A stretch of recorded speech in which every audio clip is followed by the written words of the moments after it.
É claro que eu começo esse dia aqui agradecendo primeiramente a Deus e agradecendo a todos vocês, os meus seguidores. Obrigado de coração. Essas pessoas que me seguem aqui nessa plataforma e as outras pessoas que estão me seguindo também lá no meu canal no YouTube. Gente, vocês que me seguem aqui nessa plataforma aqui do Pai, dá uma forcinha pro Val, o operador, lá no canal no YouTube. Se inscreva lá no meu canal. É só vocês assinar aquele sininho, receber todas as notificações, que eu vou ficar muito, mais grato do que eu já sou, do que vocês fazem por mim.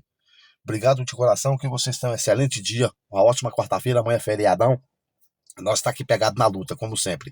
No correr do dia, no correr do tempo, eu vou vir aqui fazer mais um conteúdo aqui, explicando uns detalhes para vocês sobre um canalha de um cara que tentou matar duas crianças ontem, lá em Osasco, na Grande São Paulo. Cara, como é que pode, velho? O termo de uma relação, a mulher não quer nem ver a cara do sujeito, mas o cara quer descontar nos filhos da mulher. Isso é um pai, não, que para mim isso aí não é pai. Muito obrigado a todos, que Deus abençoe.